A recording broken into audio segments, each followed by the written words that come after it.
Hello fellow cyborgs, and welcome to another Hindsight is 2020 video where I tell you about the books that I've recently reread. I finished rereading Little Women in March, which was so appropriate because all of these beautiful sisters in Little Women last name is March. It just tickled me when I realized I had done that. This rereading experience was a lot more enjoyable than the first time I read it. I gave this 5 out of 5 stars where originally I gave it 4, and I think that initial rating was partly because I expected to not like this, so the entire time I was reading it originally, I still held some reservation about how I was feeling about what was happening. I don't plan on going into any major spoilers in this video. If you want to read Little Women knowing absolutely nothing about the characters, then save this video for later. But if you have already read Little Women, or if you're thinking about Little Women but you don't care about some minor spoilers, then feel free to continue watching. I read this during March where everything in the world kind of went crazy with the pandemic, and this ended up being a really cozy and enjoyable reading experience.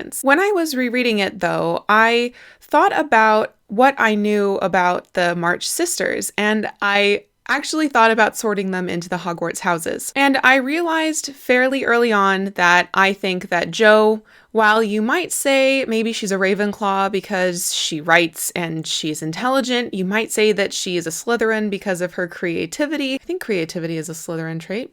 Maybe it's Ravenclaw. In any case, I ended up believing that Jo is definitely a Gryffindor. My evidence for that, especially in the beginning of the book, she very much wants to go on adventures, and she wishes she was a boy primarily so she could have those adventures. And her writing comes from her wanting to create those adventures for herself in the only way that she can have them. She's also very quick-tempered, has a very fiery temper, and that is a Gryffindor quality. So for me, Jo March is for sure a Gryffindor. Next, I think very obviously Beth March. She is a Hufflepuff through and through. She's loyal, she's friendly, she accepts everybody who might not be accepted. Think Mr. Lawrence, who's this gruff older gentleman, and she just warms his heart. She's also hardworking. She is the sister who's doing a lot of the household chores that isn't done by their housekeeper, Hannah. I was trying to think of the proper title for Hannah. She's also really loving with how she cares for the dolls, and that is something that is also like the caretaker role is a very Hufflepuff quality. So for me, there's no doubt that Beth is a Hufflepuff, and that is also probably why Beth is my favorite of the sisters. Amy wasn't also too much of a guess for me. I think Amy is definitely a Slytherin, and I don't say that lightly. I don't mean that Slytherins are annoying and bad, and Amy is the most annoying sister who does the most bad things in the novel, so therefore Amy is a Slytherin. I did look up on the Harry Potter fandom wiki,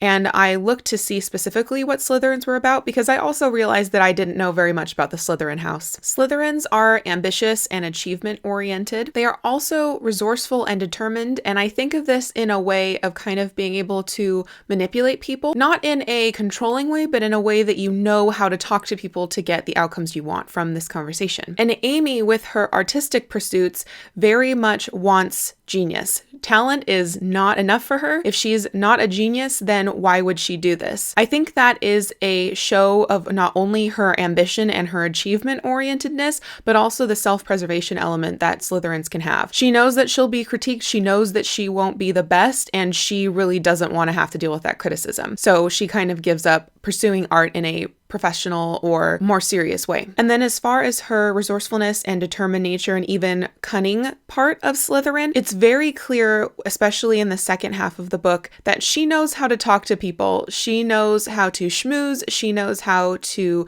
blend in with society. And in fact, I think that's part of the reason why Aunt March approves of her more than she does of Jo. But then we come to Meg March, the fourth March sister. And I found with my memories of my first reading experience that I couldn't pinpoint Meg where she would go in the 4 houses. And so this rereading experience, a lot of it I was focusing on Meg. I wanted to really pay attention to what sort of person she is and realize that she's probably the most overlooked March sister. I think a lot of people would think Beth is the most underrated or overlooked March sister, but I actually think Beth is far more pinpointed and fully explored of a person and a character with her motivations and her desires and her wants than Meg is. Meg goes through what you could say are maybe the archetypal milestones of a young woman's life. So Meg starts out wanting to be an actress and wanting to wear beautiful clothes and be part of society, the rich society that she remembers from her early childhood. And then she wants to get married and she wants to have a family. After finishing this book and really paying attention to Meg and her journey,